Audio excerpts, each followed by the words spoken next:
Good evening, everyone, and welcome to the TV6 Digital Desk live stream. My name is Molly Birch, and I'll be taking you through a recap of today's headlines. This stream runs every night starting at 8/7 Central Time from Sunday to Thursday. Feel free to comment and ask any questions you have in the chat as you feel like it, and I'll do my best to answer those questions as we go and after the stream as well. With all of that business out of the way, let's take a look at our first story for tonight. We begin with a developing story. Police are now providing details about why the Greater Ishpeming-Negaunee Chamber of Commerce has been closed since September. The executive director for the GINCC is accused of stealing money from the chamber. Court documents show Samantha LaJeunesse is charged in Marquette County District Court with 3 felonies: embezzling $20,000 or more as an agent or trustee, using computers to commit a crime, and the illegal sale or use of a financial transaction device or credit card. Ishpeming police say an investigation into possible embezzlement activity at the chamber began September 20th, leading to LaJeunesse's arrest. LaJeunesse has worked at the GINCC since last August and was promoted to executive director this June. LaJeunesse is scheduled for arraignment on December 6th. Chamber board members have declined to comment, and we have requested comment from LaJeunesse's defense attorney. We will keep you updated as we learn more on this story. And the city of Negaunee completed a large portion of its downtown enhancement project. The finishing touches on the downtown portion were completed this past week. It included installing new light fixtures and finishing all of the sidewalks and street paving. Negaunee City Manager Nate Heffron says the project is helping grow businesses in the downtown area. All these great things are happening because of this project, and we're just very fortunate that we were able to partner with the state and other folks and business owners in our downtown to make these things happen.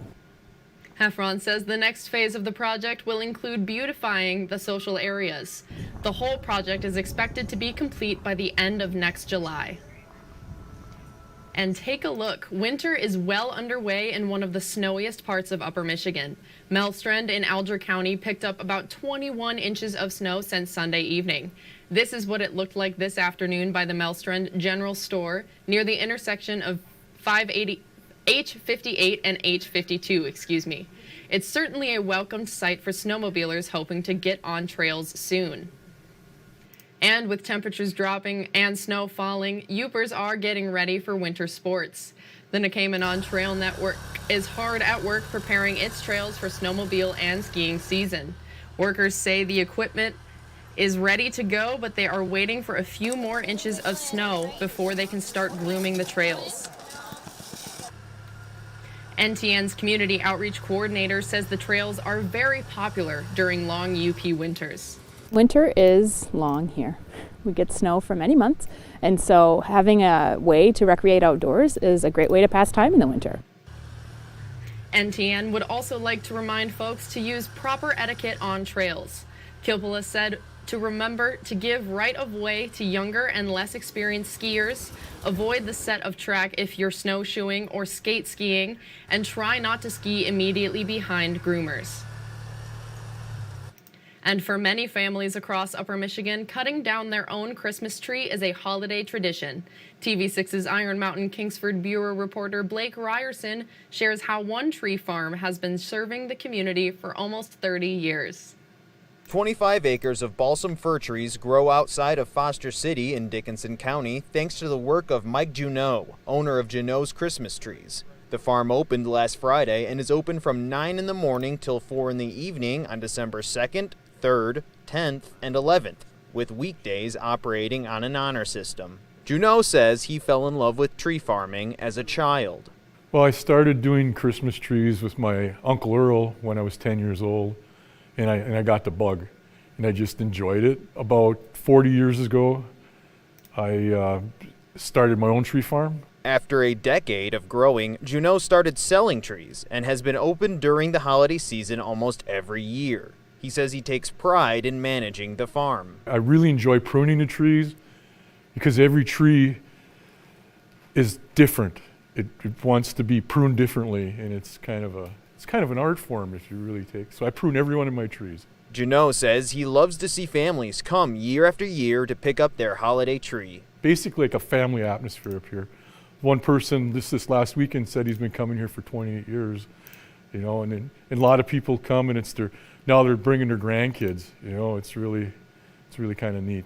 To keep your tree as fresh as possible, go to your local Choose and cut it yourself, and make sure the water in the stand doesn't dry out. Blake Ryerson, TV6 News, Foster City. Thank you, Blake. And the Munising Cannabis Company will close in late December for our next story. The store has been open. Excuse me, sorry. My videos are a little out of order here. Let's make sure I get the right one for you with the right story. The general manager of the Munising Marijuana Company says the store is a micro business. That means it has to grow and sell all of its product in-house. The GM says this got extremely expensive and isn't sustainable anymore. We've been struggling for a little bit. We didn't open until October of last year, so we missed the tourist season, and that was just based on the delays from the state and everything else that it took. And so then we had to start the business in the winter, which is never a good time to start a business in this tourist area. Irving says the tentative closing date is December 27th. She says the building will become available for sale or lease. And Grow and Lead Community and Youth Development in Marquette has created an online giving guide for Giving Tuesday.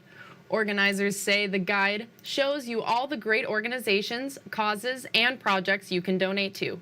The Grow and Lead Outreach Coordinator says her organization travels to other organizations and companies with signs that say 906 to show support.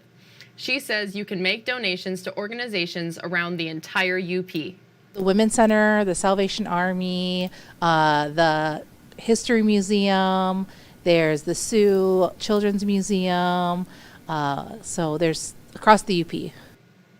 Organizers say even your smallest donation can make a huge difference, and you can use the guide all year round. To see the guide, visit uppermichigansource.com or the TV6 and Fox UP mobile news app. And UPAWS is getting recognized as a no-kill shelter. In October, the Best Friends Animal Society presented the shelter with a plaque for exceeding its save rate goal in 2022. The shelter says the save rate threshold to be a no-kill shelter is 90%, but UPAWS saved about 98% of its animals. UPAWS says it couldn't be a no-kill shelter without its community. Without the community, without the support, without the donors, without the volunteers are part of the heart of shelters, this wouldn't be achieved, and we are very grateful and humbled to be part of this. UPAWS says it never euthanizes animals for space. The shelter saves every animal that isn't injured beyond saving or deemed too dangerous for society. And for our final story tonight on the TV6 Digital Desk live stream, the third annual UP Voice Competition is back in Munising this Thursday. The singing competition takes place the same night as the annual Rekindle the Spirit Christmas celebration. 17 contestants have signed up to compete this year. First place will win $500 cash and gift cards to local shopping spots. Gallery Coffee Company hosts the event and says the contest has continued to grow. This is just a really good way to bring the community together. When we did it the first year in 2019, the response was amazing. And then we took a couple of years off, of course, with COVID, and we were back at it last year, and it has really just grown and grown each year. The competition begins at 6:30 Thursday evening. TV6's Andrew Lacombe will be one of the judges for the competition, joining last year's winning Heather McNally, Lori Hayes, and Ron Grandron. And that's all the stories we have for you tonight. Be sure to tune in tomorrow night, where I'll be here in the same place at the same time. That's 8/7 Central Time, with a recap of tomorrow's headlines.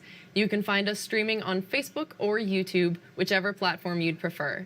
And if you have a story idea you think we should report on, feel free to contact us at any time. These are a few easy ways to get a hold of both myself and others in the newsroom. And again, you can contact us at any time. We would love to hear from you and what's happening in your community. Thank you again for joining me live at the TV6 Digital Desk. Have a great rest of your night.